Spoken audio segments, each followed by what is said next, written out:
le secret dans cette vie, pour avancer dans cette vie, c'est de ne pas s'arrêter aux événements. Il faut toujours être attaché au Créateur, Allah. Donc quand tu dis Alhamdulillah, Alhamdulillah, ça veut dire je vois l'événement, mais ce n'est pas l'événement que je vois celui qui a fait l'événement et je vois la perfection dans ce qu'il fait. C'est pas facile. C'est pas simple, c'est facile à dire. Surtout à chaud. Dès que ça t'arrive, Alhamdulillah. Des fois on se rappelle, mais tard. À chaud, on réagit avec notre ego. Donc, le terme Alhamdulillah, c'est quelque chose d'extraordinaire. D'ailleurs, le premier verset dans le Coran, c'est quoi? Alhamdulillah Rabbil Alamin. Alhamdulillah Rabbi, le Seigneur, l'Alamin. Qu'est-ce que ça veut dire l'Alamin? On ne sait pas ce que c'est. Mais toutes les créations, le Seigneur de toute création, louange à lui. Ça veut dire dans toute la création, il n'y a que la perfection d'Allah.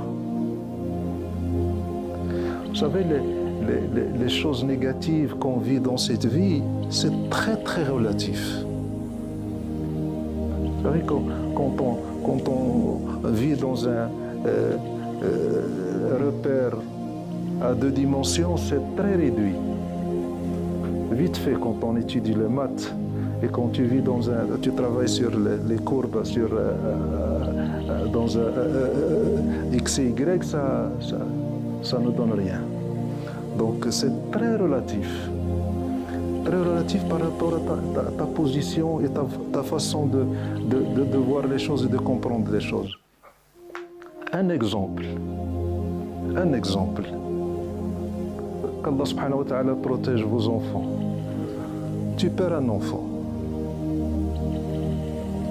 La dame, on se prépare et puis elle n'arrive pas à avoir un enfant, on va chez le médecin, il prend des médicaments et puis à la fin elle est toute contente, on prépare la chambre, on achète les jouets pour l'enfant et puis on a cet enfant, après 1 mois, 2 mois, 3 mois, 4 mois, 5 mois, 6 mois, tout le monde est content, l'enfant décède. Hein? C'est quelque chose de négatif.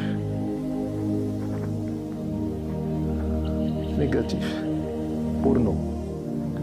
Le jour de la rencontre d'Allah subhanahu wa ta'ala, cet enfant, Allah subhanahu wa ta'ala en fait des anges.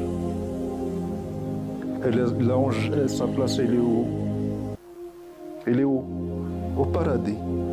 Et ton enfant dit à Allah, quand on lui demande d'aller au paradis, il dit, je ne veux pas aller au paradis. Je veux que mes parents viennent avec moi. Je ne veux pas rentrer.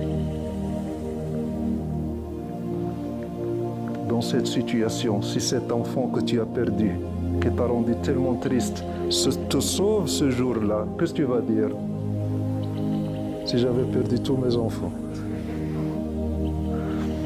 Tout est relatif. Tu as fait des doigts, tu as demandé à Allah, oh Allah, fais-moi ça, donne-moi ça, donne-moi ça, donne-moi ça. Tu tiens tellement, tu es tellement supplié à Allah subhanahu wa ta'ala, et Allah subhanahu wa ta'ala n'a pas exaucé ton vœu. Et tu n'es pas content. Et tu avais quelque chose qui te tenait à cœur et qui ne se produisait pas. Tu n'arrivais pas à l'avoir. Et Allah subhanahu wa ta'ala, le jour de la résurrection, il va te dire, je t'ai pardonné. Parce que tu m'as tellement supplié et je n'ai pas exaucé ton vœu. Alors pour me rattraper, je vais te pardonner aujourd'hui. Allah, il est comme ça avec la création, avec les hommes. Qu'est-ce que tu vas dire à ce moment-là?